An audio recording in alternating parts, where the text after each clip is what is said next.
This is one of our favorites here at the Just Josh Comedy Calamity, and his name is Shorty the Comedian. What's up, everybody? Alright, so I heard today's topic is unplanned adventures. I think one of my best stories of unplanned adventures is called The Jewish Wedding. So in 2017, I moved to the States to marry my girlfriend, my back then girlfriend. And I already planned the whole thing in my head, but I talked to her mom first, to like let her know, hey, this is what I'm planning to do on this trip. And she told me that her family was very traditional, so she wanted me to talk to her father first to ask for her hand. And I practiced, I got ready, all right? I prepared myself for like a month, because I pictured everything on my head. That it's just me and him somehow walking alone, and then I tell him something like, sir, I would be honored to get your blessing to marry your daughter, because I truly love her and I would like to spend the rest of my life with her. And then, like he says something like, yes, my son, and then, welcome to the family.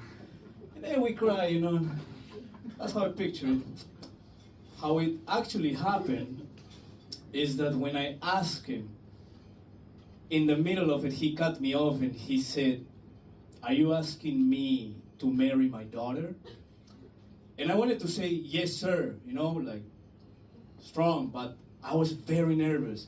And when I'm nervous, I switch languages because I'm Latino. So I tried to say, yes, sir. Instead, I said, sí, señor.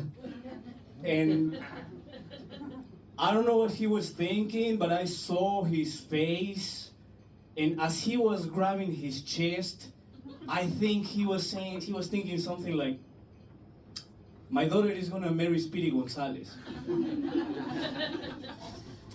And when I saw him grabbing his chest, and he started fainting, so I tried to hold him up, and I was trying to help, but I think I fucked him up more, because I was telling him, like, hey, hold up, man, like, up, come on, man, come on, let's go. But I was still very nervous, so I said all that shit in Spanish, so in his mind, all he heard was, arriba, ándale, yepa. So, after the month and a half he spent at the hospital, he finally gave us his blessing. He had time to think about it. And I finally, like, got on one knee and, popped the question, It was a very, very traditional American proposal. I am originally from Peru, and Peruvian proposals are very different, Like, I have a cousin, all right? We're gonna call him Charlie to protect his identity, which is Alonso Zúñiga. And he had a very, very Peruvian proposal because when he found out that his girlfriend was pregnant, he got on one knee and asked the most Peruvian question ever. You gonna keep it? She said yes, he said fuck, and now they're happily married. So that's how it happened. And we got engaged, and the date was very close, so they started, like planning everything. My girlfriend and her mom started planning everything, and for some reason, I think the feminine side of me came out, because I kind of felt left out.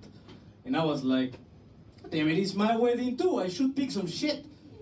And I showed up, and they were like picking churches and stuff, and I was like, I want to pick that. And they were like, okay. And I was like, I want this one, Why? Because it's pretty, because I like it, because I identify with it, Like, I made up whatever bullshit came to my head. I didn't know I picked the only Jewish church in that catalog. Up to this point, my girlfriend and I never talk about religion, so I didn't know what religion she belonged to. She never asked me either. And well, eventually when I started digging up and checking, the church I chose, I realized it's a Jewish church, and the first thing that came to my mind is, we were looking at a Jewish catalog. She's Jewish. So I started getting ready, practicing, learning a little bit of Jewish culture and shit. And on the other side, like they thought I was Jewish. Because I picked the only Jewish church in that catalog. So they were getting ready to, and nobody asked questions to each other because we thought it was disrespectful at this point to not know what religion is your fiance. So the date came, I showed up, you know, shalom, shalom, shalom everybody. Same thing with them, and you know, like we did the whole ceremony, and you know, the dancing. We broke some fucking platery and shit. And about a month after, not a month after, like a week after, we were in our honeymoon, we were in a cruise, and it came up, you know, and I was like, you know, we're married now, so I can ask, you know, like, why didn't you tell me that you're Jewish? And she was like, I'm not Jewish. And I was like, how can you? But why? And she explained to me, no, you are Jewish. And I was like, no, I'm not Jewish. And she's like, yes, you are circumcised. And I was like, you don't bring geometry into this, bitch. Has nothing to do with that. She explained to me what circumcision was, and then I had to make the most uncomfortable phone call to my mother to ask questions about my penis.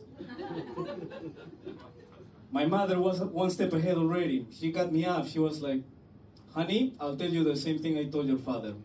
Sometimes small is cute. That's the story. Thank you very much. Hope you like it. Damn.